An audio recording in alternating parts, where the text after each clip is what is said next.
আজকে হবে হাঁস পার্টি। শুরু করা যাক। হাঁস পার্টি, ইয়ো।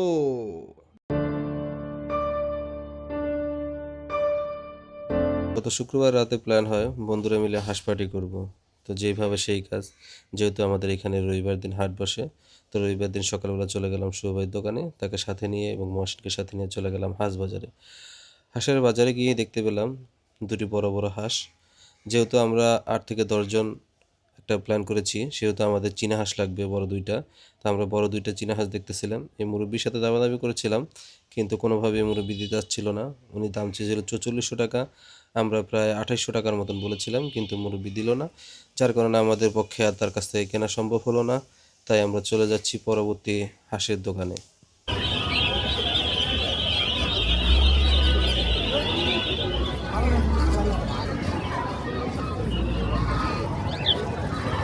যেহেতু এটা রবিবারের সাপ্তাহিক হাট, এখানে আপনারা হাঁস ছাড়াও মুরগি, পাখি, কবুতর, এছাড়াও আরও অনেক অনেক অনেক অনেক ধরনের পশু পাখি আপনারা এখানে পাবেন।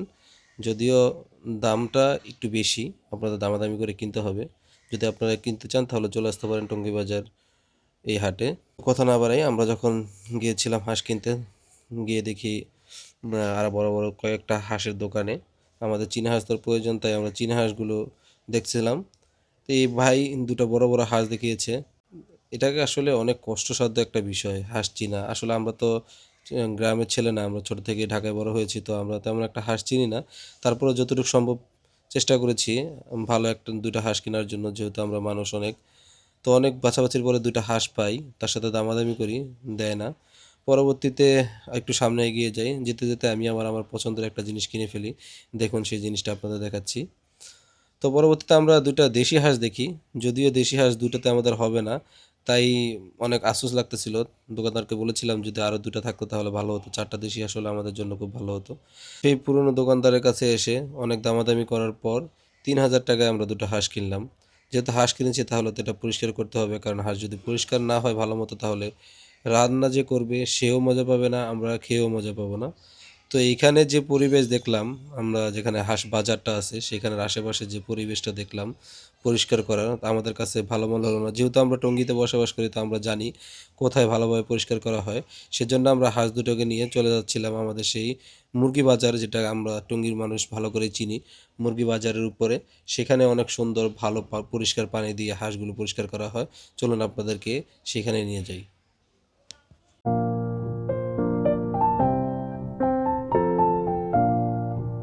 মুরগি বাজারে ওঠার পরে চাচার সাথে দামাদামি করতেছিলাম কত টাকায় তারা হাঁস দুটো পরিষ্কার করে দেবে। চাচা নাছোড়বান্দা, 400 টাকা নিচে করবে না। অনেক দামাদামি করার পর 250 টাকা নির্ধারণ হলো। তারপর যাই হোক, ওই ছোটো ভাইটার হাতে তুলে দিলাম হাঁস দুটা। তারা হাঁস দুটাকে জবাই করছে। আমাদের হাঁস জবাই করা হয়ে গেছে, এখন এটাকে গরম পানিতে চুবানো হচ্ছে। দেখতেই পাচ্ছেন পানিটা আসলে ওই পানির মতন এত অপরিষ্কার না। এখানে হয়তো বা 2-3টা হাঁস এর আগে পরিষ্কার করা হয়েছে, আর ওইখানে তো শত শত হাঁস পরিষ্কার করা হচ্ছে। চাচা দেখে নিচ্ছে যে আসলে গরম পানিটা ঠিক মতো আছে কিনা। আমাদের হাঁসটা ক্লিন করা, ভালো মতন ক্লিন করে তারপরে হাঁসটাকে পোড়ানো হবে। এই যে আমাদের হাঁস প্রায় ক্লিন করা শেষ।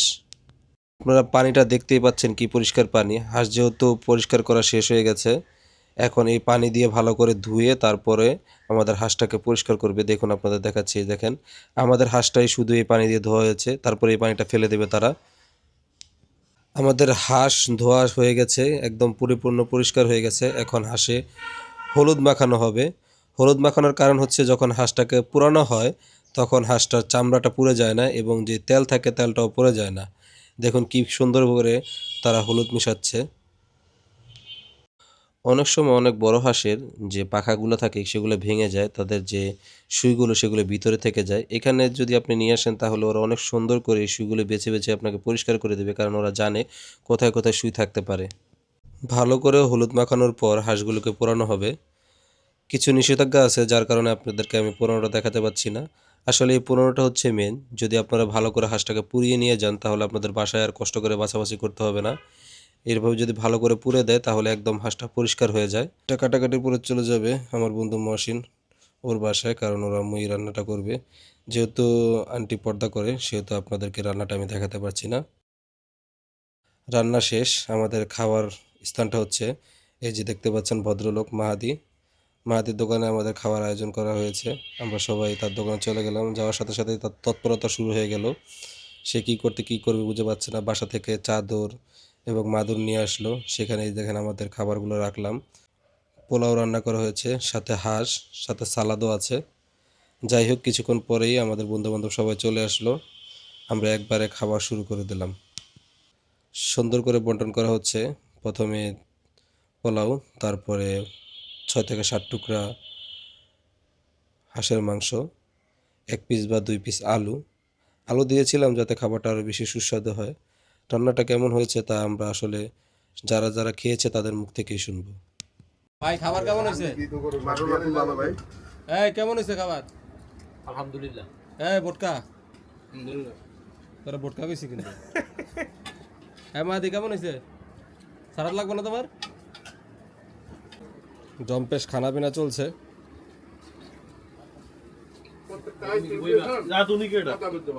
রাধুনি আমাদের এই যে মহাসিন মোটার মা। যাই হোক, আজকের দিনটা আমাদের ভালোই কাটলো। পোলাওর সাথে হাঁসের মাংস রান্না খেলাম, বন্ধুবান্ধব সবাই একসাথে মজা করলাম, এটাই অনেক বড় বিষয়। সবাই ভালো থাকবেন। আসসালামু আলাইকুম। আমাদের জন্য দোয়া করবেন।